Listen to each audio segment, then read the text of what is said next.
ఓం సమర్థ సద్గురు సాయినాథాయ నమ. ఆధ్యాత్మిక జాగృతి 32వ అధ్యాయం. సర్వ సమన్వయకర్త.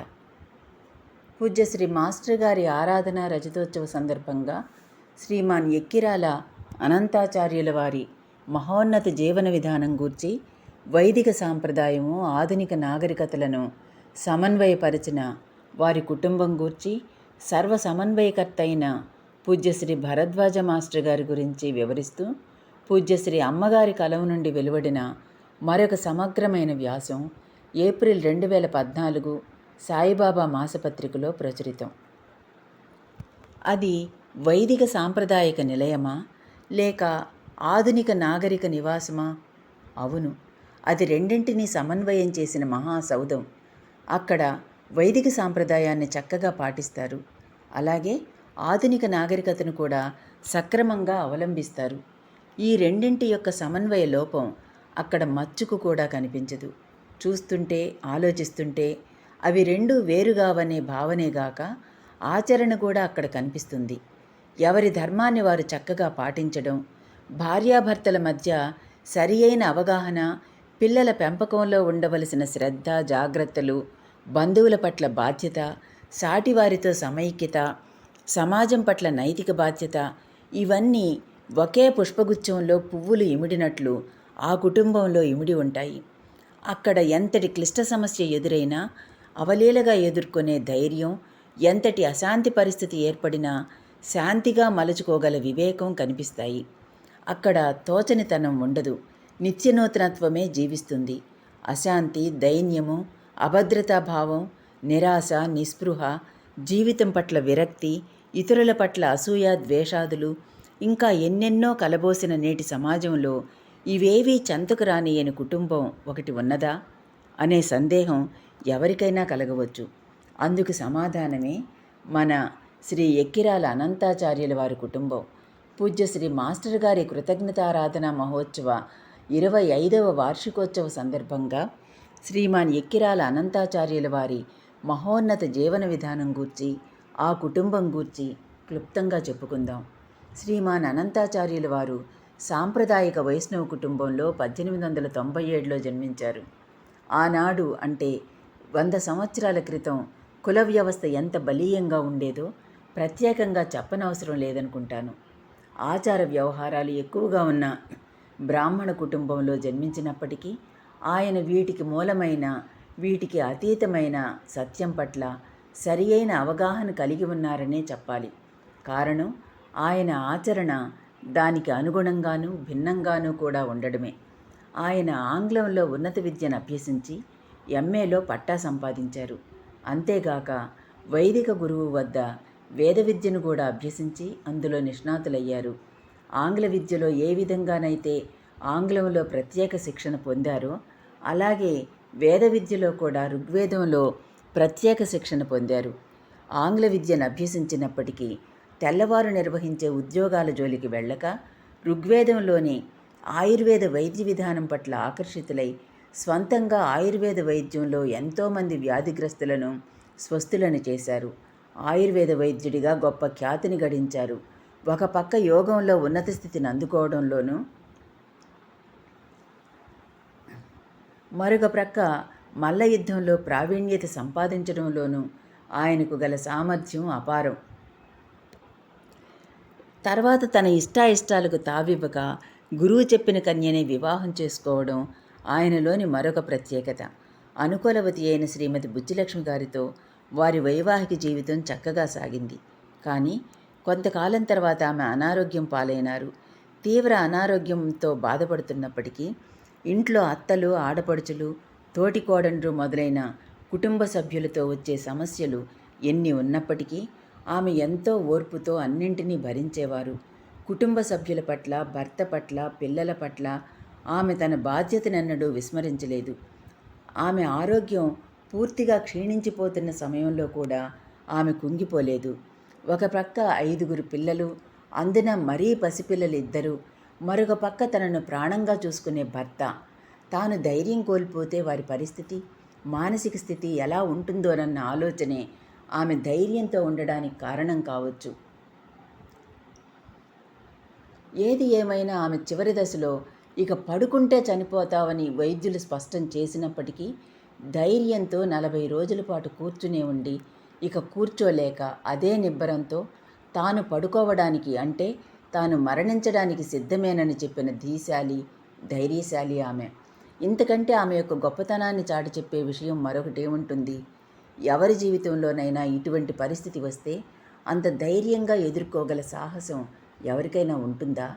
ఇక శ్రీమాన్ అనంతాచార్యుల వారి విషయానికొస్తే భార్యా వియోగంతో ఒంటరి జీవితం, తల్లి లేని పిల్లలు, అందునా తెలిసి తెలియని వయసులో అమ్మ కావాలని ఏడ్చే పసిపిల్లవాడు, ఒకచోట వైద్యశాల పెట్టుకోవడం గాక ఊరూరా తిరిగే వైద్య వృత్తి, ఇది అప్పటి ఆయన పరిస్థితి. జీవితంలో సంభవించిన ఇంతటి కష్ట పరిస్థితులు అనే ఎదురుగాడ్పులకు చెదరక నిలబడ్డ మేరుపర్వతం వలె ధీరగంభీరుడాయన. అంతటి పరిస్థితిలోనూ ఎవరికి తన బిడ్డలను దత్తతనివ్వక తల్లిని మరపించేలా వారి ఆలనా పాలనా చూస్తూ వైద్య వృత్తిని నిరాటంకంగా నిర్వర్తించారు. ఇంతవరకు చేయడం అక్కడక్కడ మరికొంతమంది చేసి ఉండవచ్చు.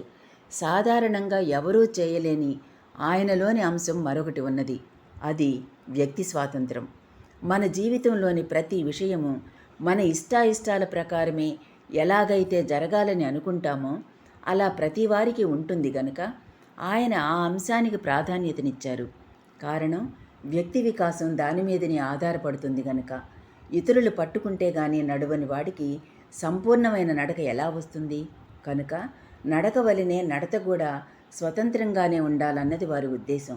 అందుకని తన పిల్లల పట్ల కానీ తనతో సంబంధం ఉన్న ఎవరి పట్లనైనా సరే తన భావాలను రుద్దేవారు కాదు.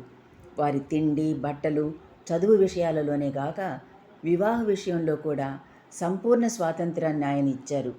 చివరకు పూజ్యశ్రీ మాస్టర్ గారు తాము వివాహం చేసుకోనని స్పష్టంగా చెప్పినప్పుడు, నువ్వు వివాహం చేసుకోవడం నా అభిమతం, నువ్వు ఎవరిని చేసుకున్నా సరే, చివరకు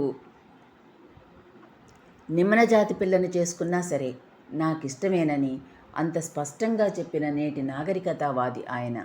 ఇతరులపై ఆధారపడకుండా తనకు తానుగా బతకడం నేర్చుకుని చేతనైతే సాధ్యమైనంత ఇతరులకు సహాయం చేయాలనే దృఢ విశ్వాసం కలవారాయన. అందుకనే తాము ఎంత పెద్దవారైనప్పటికీ ఎవరి ఇంట్లోనూ ఉండక తామే స్వయంగా వండుకుంటూ ఒంటరిగానే జీవించారు.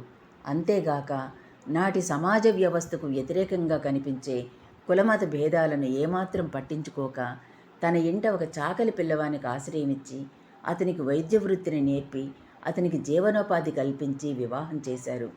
యువకులకు మల్ల విద్యను ఉచితంగా నేర్పడంతో పాటు వారికి వలసిన పౌష్టికాహారం కూడా ఉచితంగా పెట్టిన ఉదారుడాయన. అంతేగాక భరద్వాజ గురుకులం అనే పేరుతో ఒక గురుకులాన్ని స్థాపించి అందులో కుల మత భేద వివక్షత లేకుండా తమ పిల్లలతో పాటుగా నిరక్షరాస్యులైన పల్లెటూరి ప్రజల పిల్లలకు కూడా విద్యను బోధించిన గనుడు. ఆ రోజుల్లోనే నెలకు 30-40 వేలు ఆర్జించినప్పటికీ తనకు తన పిల్లలకంటూ ఏమీ దాచిపెట్టుకోలేదు. ముందు సంగతి ఏమిటి, కనీసం ఒక స్వంత ఇల్లైనా కట్టుకోరాదా అని హితులు సన్నిహితులు చెప్పినప్పుడు మన సంపాదన సాధ్యమైనంతగా ఇతరులకు ఉపయోగపడాలి, పిల్లలు వాళ్ళ కాళ్ళ మీద వాళ్ళు నిలబడి వాళ్ళ పోషణ బాధ్యత వారే చూసుకోవాలి, రెక్కలు ఇవ్వడం వరకే మన పని అని సమాధానం చెప్పిన మానవతావాది ఆయన. స్వచ్ఛమైన అంటే సరి అయిన అంటే కలుషితంగాని వైదికత ఏం చెబుతుందో అలాగే ఎటువంటి కాలుష్యము లేని ఆధునికత అదే బోధిస్తుంది. ఆధునికత ఏం చెబుతుంది? కులమత విభేదాలు లేని సమాజం కావాలంటుంది. వేదకాలంలో కూడా అదే పాటించబడింది. అక్కడ కుల మత వ్యవస్థ లేదు. గుణాన్ని బట్టి ప్రవృత్తిని బట్టి మాత్రమే వారికి ఆ పేరు విధించబడింది. ఉదాహరణకు వ్యాపారం చేసేవానికి వర్తకుడు అని, గుడ్డలు ఉతికేవానిని చాకలి అని, యజ్ఞయాగాదులు చేసేవారిని బ్రాహ్మణులు అని పిలిచేవారు. చివరకు రాజు కూడా ఒకే కులానికి చెందినవాడుగా ఉండేవాడు కాదు. చాకలికి పుట్టినవాడైనా రాజ్యాన్ని పాలించవచ్చు, వేశ్య కుమారుడైనా బ్రహ్మ విద్యను నేర్చుకోవచ్చు. వారు చేసే పనులను బట్టి ఏదో ఒక గుర్తుండాలి గనక ఆ పేర్లతో పిలిచేవారు. నేటి కాలంలో కూడా వైద్య వృత్తిని చేపట్టిన వారిని వైద్యులని, న్యాయ వృత్తిని చేపట్టిన వారిని న్యాయవాదులని, కూలీ పని చేసే వారిని కూలీలని పిలుస్తూనే ఉన్నాం కదా. కాకపోతే మధ్యలో ఈ వ్యవస్థ పోయి ఏ వృత్తిని చేపట్టిన వారిని ఆ కులంగా భావించి వారి సంతతిని ఆ కులం వారిగా భావించడం జరగడం వల్ల ఇప్పుడున్న కుల వ్యవస్థ ఏర్పడింది.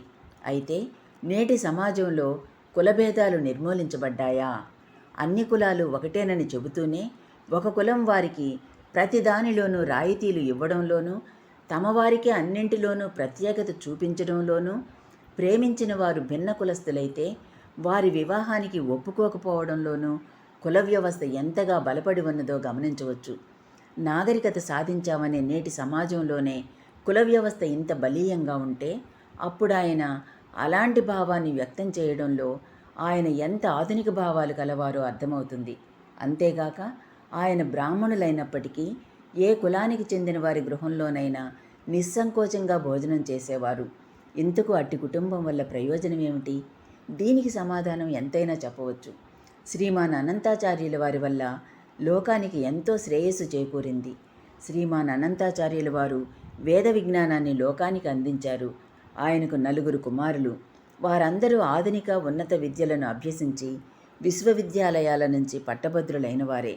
శ్రీమాన్ అనంతాచార్యుల వారి పెద్ద కుమారుడైన శ్రీమాన్ ఎక్కిరాల కృష్ణమాచార్యుల వారు WTT అను సంస్థను స్థాపించి ప్రజలను ఆధ్యాత్మిక మార్గంలో నడిపించారు.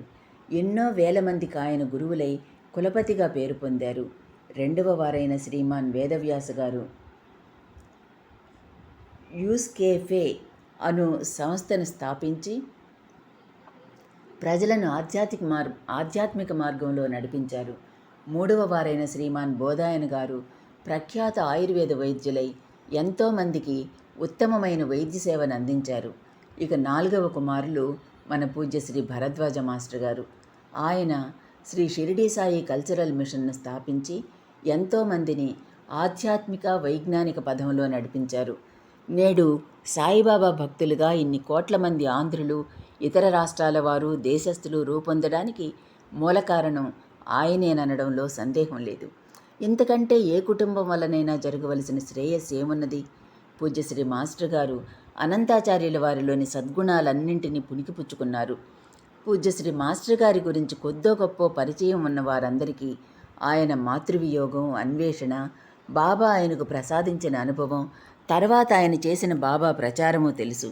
కానీ అంతకు మించి ఆయన గురించి చాలామందికి ఏమీ పెద్దగా తెలియదు. అందుకని ఆయన గురించి ఈ సందర్భంగా కొంచెం తెలుసుకుందాం. ఎందుకు ఆయన చేసిందేమిటి? మొదటగా ఆయన సృష్టితత్వాన్ని గూర్చి అన్ని కోణాల నుంచి అన్వేషణతో యోచించి వివేకంతో మదించి తెలుసుకున్నారు.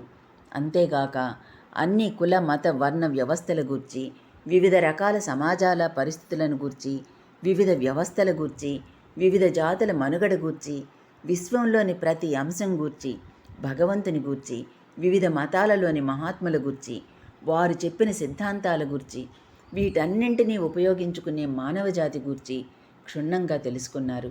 వాటిని ఏ విధంగా ఉపయోగించుకుంటే మానవుడికి తాను కోరుకునే సుఖశాంతులు లభిస్తాయో తెలియజేయడమే ఆయన తమ ధర్మంగా తలచారు. అదే బోధించారు. అయితే ఆయన సాయిబాబాను గురించి మాత్రమే ఎందుకు ప్రచారం చేశారు అన్న ప్రశ్న కొందరికి కలగవచ్చు. ప్రపంచంలోని అన్ని విషయాల గూర్చి క్షుణ్ణంగా అవగాహన చేసుకున్న ఆయన శ్రీ సాయిబాబా ప్రచారాన్ని ముఖ్య సాధనగా ఎన్నుకున్నారంటేనే అందులో విశిష్టత తప్పక ఉన్నదని మనం అర్థం చేసుకోవచ్చు. కానీ అంత మాత్రంతో ఆయన ఆగలేదు. సైన్సు, విద్య, వైద్యం మొదలైన అనేక అంశాల గురించి వారు చెప్పేవారు. వ్యాసాలలో కూడా వ్రాసేవారు. సర్వతోముఖమైన మానవ అభివృద్ధి ఆయన ఆశించిన లక్ష్యం. దానికి ఆధ్యాత్మికత కీలకం. అట్టి ఆధ్యాత్మికతకు పరాకాష్ఠ శ్రీ సాయి. అందుకే శ్రీ సాయి తత్వాన్ని మూలంగా స్వీకరించారు మాస్టర్ గారు.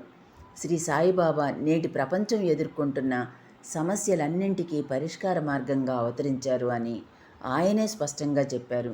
నేటి ప్రజలు అమాయకంగా నకిలీ గురువులను ఆశ్రయిస్తున్నారు. వారికి అసలైన ఆధ్యాత్మికత అంటే ఏమిటో, నిజమైన ఆధ్యాత్మికవేత్తలు ఎలా ఉంటారో తెలియదు. కనుక అసలైన ఆధ్యాత్మికవేత్తలు, మహాత్ములు, అవధూతలు, భక్తులు, సన్యాసులు ఎలా ఉంటారో తెలిస్తే వారు అటువంటి వారి జోలికి వెళ్ళరు, మోసపోరు.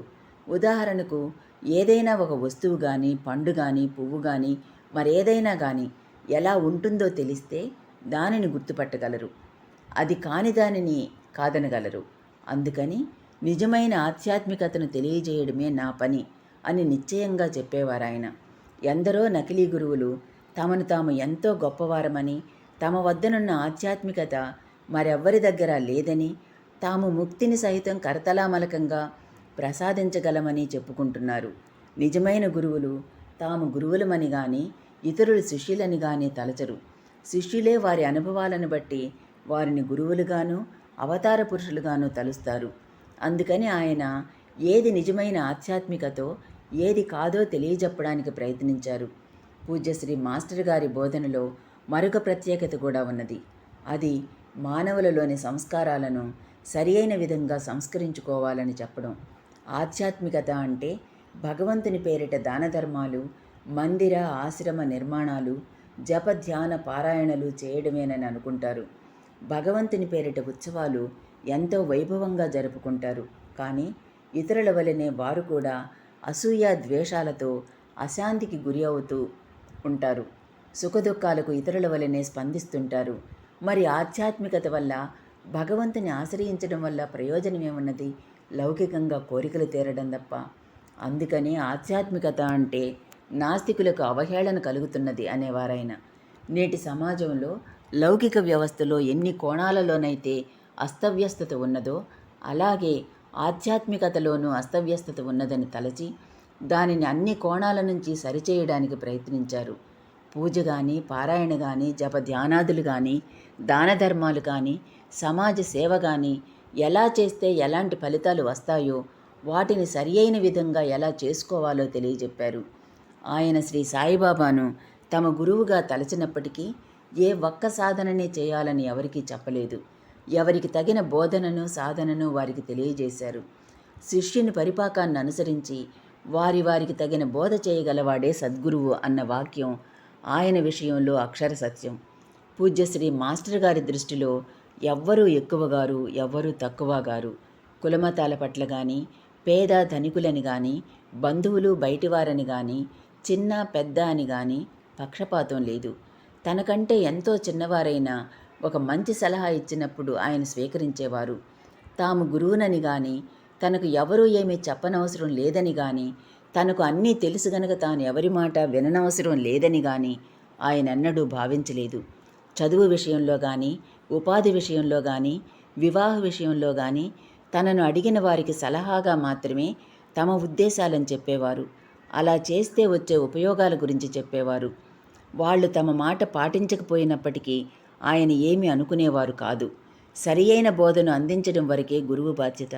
తర్వాత ఆ బోధను అందుకున్న వారు ఎలా తయారవుతారన్నది వారి సంస్కారాన్ని బట్టి ఉంటుంది అన్నది ఆర్షవాక్యం, ఆధునిక సత్యం. తాము ఎన్నో సంవత్సరాలు లౌకిక విషయాల గూర్చి, ఆధ్యాత్మిక విషయాల గూర్చి శిక్షణనిచ్చినప్పటికీ తర్వాత ఆ శిక్షణను పొందినవారు సరి అయిన ప్రవర్తన లేనివారుగాను, ఆయనకు వ్యతిరేకులుగాను తయారైనప్పటికీ ఆయన ఏమాత్రం పట్టించుకునేవారు కాదు. పూజ్యశ్రీ మాస్టర్ గారు చక్కటి కుటుంబ వ్యవస్థను సమర్థించారు. కుటుంబంలో అందరూ సమన్వయంతో కలిసిమెలిసి ఉండాలని ఆయన ఆకాంక్షించారు. సమన్వయంతో కలిసి ఉండే కుటుంబ వ్యవస్థే సరి అయిన సామాజిక వ్యవస్థకు పునాది అని ఆయన చెప్పేవారు. అందుకనే తమ వద్ద ఉండడానికి వచ్చిన ఎవరినైనా సరే కుల మత విచక్షణ లేకుండా ఆదరించి తమ ఇంట్లో ఉంచుకున్నారు. నేటి సమాజంలో లాగా కొందరు పిల్లలు తల్లి తండ్రి తప్ప మరెవరూ లేనివారుగా ఉండడాన్ని కోరుకునే వ్యవస్థ ఆయనకు సుతరాము ఇష్టం లేదు. మరెవరి పలకరింపు కూడా లేని ఒంటరి బ్రతుకుల వ్యవస్థను ఆయన ఇష్టపడేవారు కాదు. కనుక కనీసం ఒకచోట ఉన్న సాయి భక్తులైన అందరూ కలిసి ఉమ్మడి కుటుంబంగా ఉండాలని ఆయన ఆకాంక్షించారు. అందుకు సరి అయిన మార్గం ధర్మబోధ మాత్రమే అని ఆయన విశ్వసించారు. ప్రాచీన సమాజ వ్యవస్థ ధర్మమనే పునాది మీద నిర్మింపబడింది కనుక దానిలో శాంతియుతమైన జీవనం కొనసాగేది. నేటి వైజ్ఞానిక ప్రపంచంలో ధర్మబోధ, దానికి మూలమైన ఆధ్యాత్మికత లేకపోవడం వల్ల అశాంతి నెలకొని ఉన్నది అనేవారాయన. అందుకని నాటి వైదిక విజ్ఞానాన్ని, ఆధునిక విజ్ఞానాన్ని సమన్వయపరచుకోవడం ఎలాగో తెలియజెప్పారు. ధర్మము, ఆధ్యాత్మికత లేని విజ్ఞానం ఎలా వినాశకారి అవుతుందో సప్రమాణంగా వివరించారు. నాటి వైదిక విజ్ఞానాన్ని, నేటి ఆధునిక విజ్ఞానాన్ని మేళవించుకొని వాటిలోని మెళకువలను గ్రహించి వాటిని తగు రీతిన ఉపయోగించుకోవాలి. దేనిని నిరసించనవసరం లేదు. ఎప్పుడూ గతంలోని లొసుగులను తొలగించుకుంటూ వాటిలోని మంచిని తీసుకుంటూ కాలానుగుణ్యంగా కొత్త వాటిని కనిపెట్టుకుంటూ లొసుగులు రాకుండా చూసుకుంటూ వెళ్ళడమే సమాజ శ్రేయస్సుకు సరియైన మార్గం. ఉదాహరణకు, పూర్వం స్త్రీలు బయటకు వెళ్ళి చదువుకోవడం అనేది లేదు. అంత మాత్రాన వారికి ఏమీ తెలియదనుకోవడం పొరపాటు. వాళ్లకు ఇప్పటి స్త్రీల కంటే ఎక్కువగానే కుటుంబ నిర్వహణ, వైద్య విధానం, విజ్ఞానం అన్నీ తెలుసు. వాటిని ఎలా వినియోగించుకోవాలో కూడా తెలుసు. చదువుకోవడం అంటే విద్యాలయాలకు వెళ్ళి పాఠాలు నేర్చుకోవడం మాత్రమే కాదని, అలా వెళ్ళవలసిన అవసరం లేకుండానే విద్యను కరతలామలకం చేసుకోవచ్చని నాటి స్త్రీలను చూస్తే తెలుస్తుంది. నేడు స్త్రీలు పురుషులతో సమానంగా విద్యను అభ్యసిస్తున్నారు, దేశాలను పాలిస్తున్నారు. కానీ వారికి తమకున్న విజ్ఞానాన్ని ఎలా ఉపయోగించుకోవాలో తెలియడం లేదు. కేవలం ధన సంపాదన, సుఖాపేక్షలను ప్రధాన లక్ష్యంగా భావించడం వల్ల ఎంతో శ్రమపడి డబ్బు సంపాదిస్తున్నారు. అన్ని సౌకర్యాలను సమకూర్చుకుంటున్నారు. చదువుకున్నది కేవలం డబ్బు సంపాదించడానికి అన్నట్లున్నది నేటి స్త్రీల పరిస్థితి. కానీ సత్రం భోజనం, మఠం నిద్ర అన్నట్లుంటుంది నేడు సమాజంలో. పట్టణాలలోనూ నగరాలలోనూ ఉండేవారి పరిస్థితి. కనుక ఇల్లు అంటే వస్తువులు పెట్టుకునేది మాత్రమే కాదు, కలిసి ఉండే మనుషులు కలది. కనుక అది లుప్తమైనప్పుడు నేటి విజ్ఞానం వల్ల ప్రయోజనం ఏమిటి?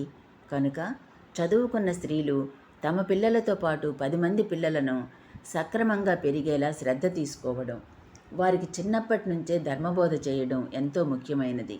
ఇప్పటి వనరుల సహాయంతో, తమ విజ్ఞాన సహాయంతో కుటుంబానికి, సమాజానికి ఇంకా ఎలా శ్రేయస్సు చేకూర్చాలో ఆలోచించాలి. ఇంటికి, సమాజానికి స్త్రీలు వెన్నెముక లాంటివారు. ధర్మం మూలస్తంభం లాంటిది. కనుక స్త్రీలు ధర్మ ప్రవర్తన కలిగి ఉండి ధర్మ ప్రబోధం చేయగలిగితే సమాజానికి అంతకంటే శ్రేయస్కరమైనది మరొకటి ఉండబోదు అని ఆయన చెప్పేవారు. అయితే ఈ సమాజంలో పురుషుని పాత్ర ఏమీ లేదా అన్నదానికి సమాధానంగా ఆయన ఇలా చెప్పారు. కుటుంబంలో ఎవ్వరూ ఎక్కువ కాదు, తక్కువ కాదు. ఎవరి స్థానం వారిది.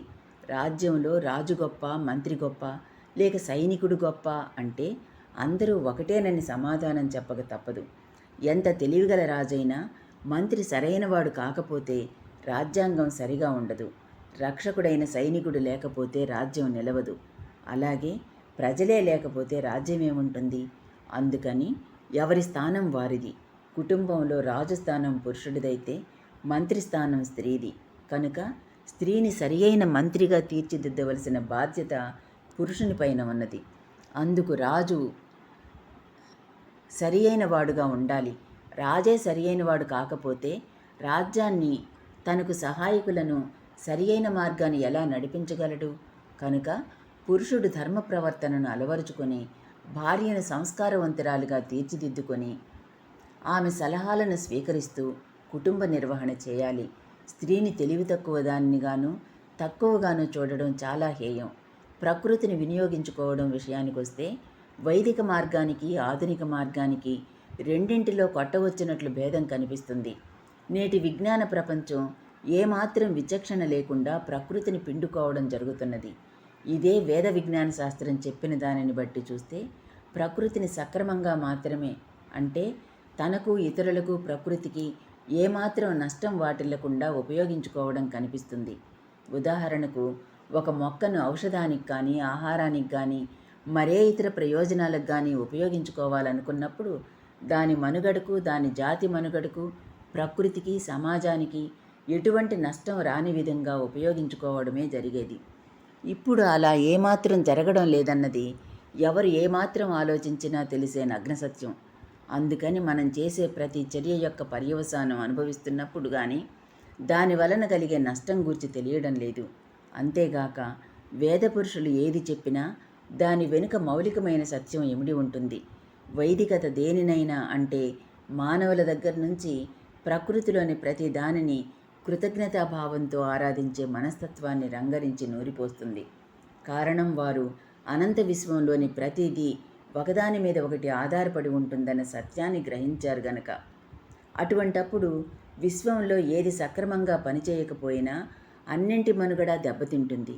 అందుకని మన మనుగడకు అవసరమైన ప్రకృతిలోని ప్రతిదానికి కృతజ్ఞత తెలుపకుండా ఉండడం ఎలా సాధ్యం?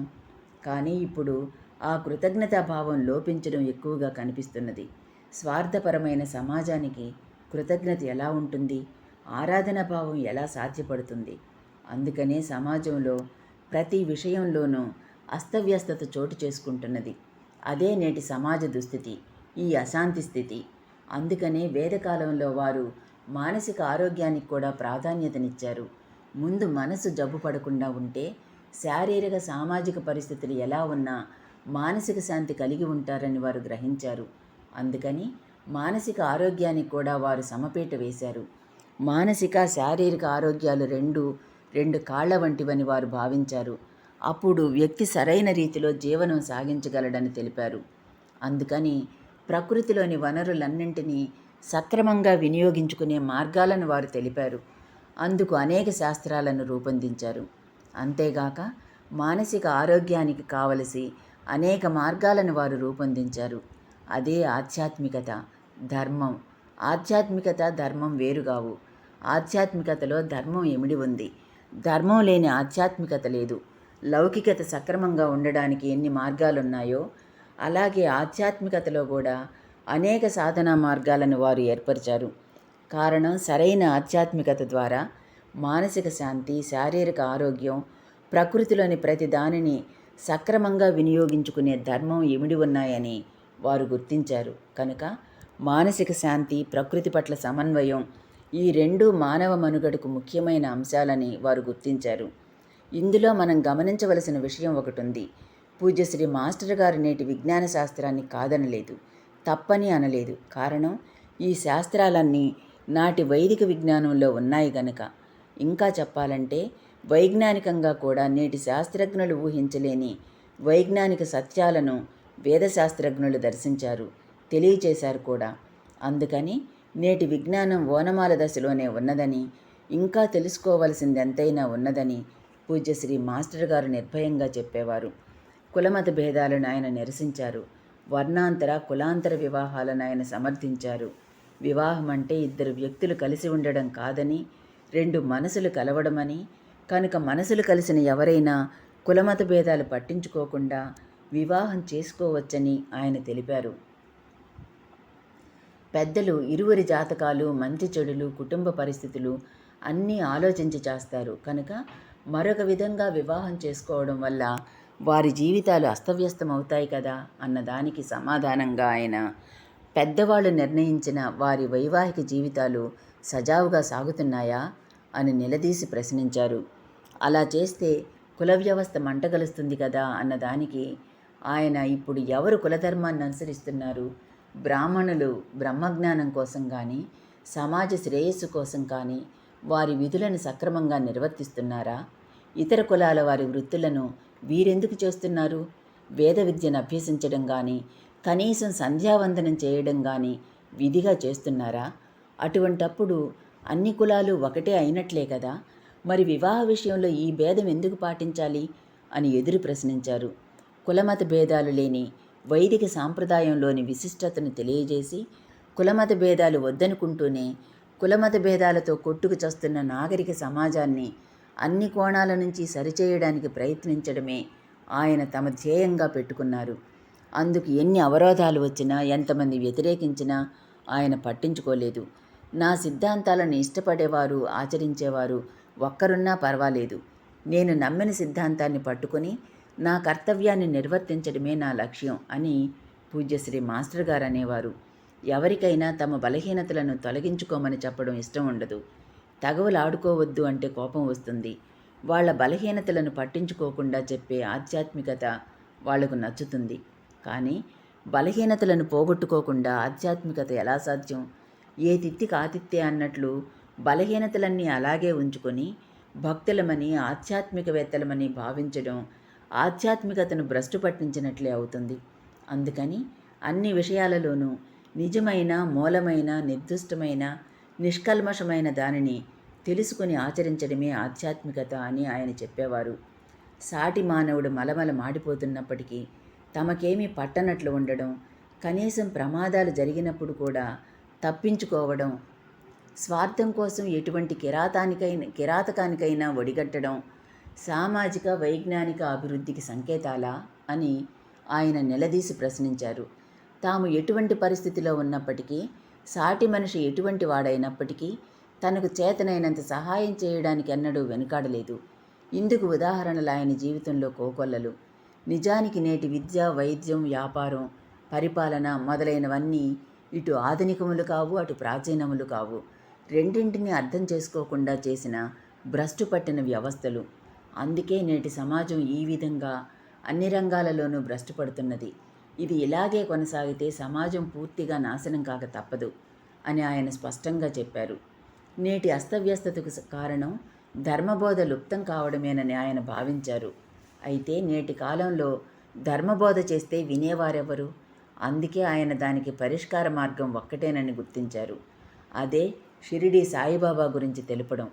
కారణం ఆయన జననమెక్కడో, తల్లిదండ్రులెవరో తెలియకపోవడం, ఏ మతానికి చెందకపోవడం, సర్వమతాల వారిని ఆదరించడం, పిలిస్తే పలికే దైవంగా మాత్రమే కాక సకల జీవుల రూపాలలోనూ, సర్వదేవతా రూపాలలోనూ, సకల సాధువులు మహాత్ముల రూపంలో కూడా తామే ఉన్నామని నిదర్శనపూర్వకంగా నిరూపించడం.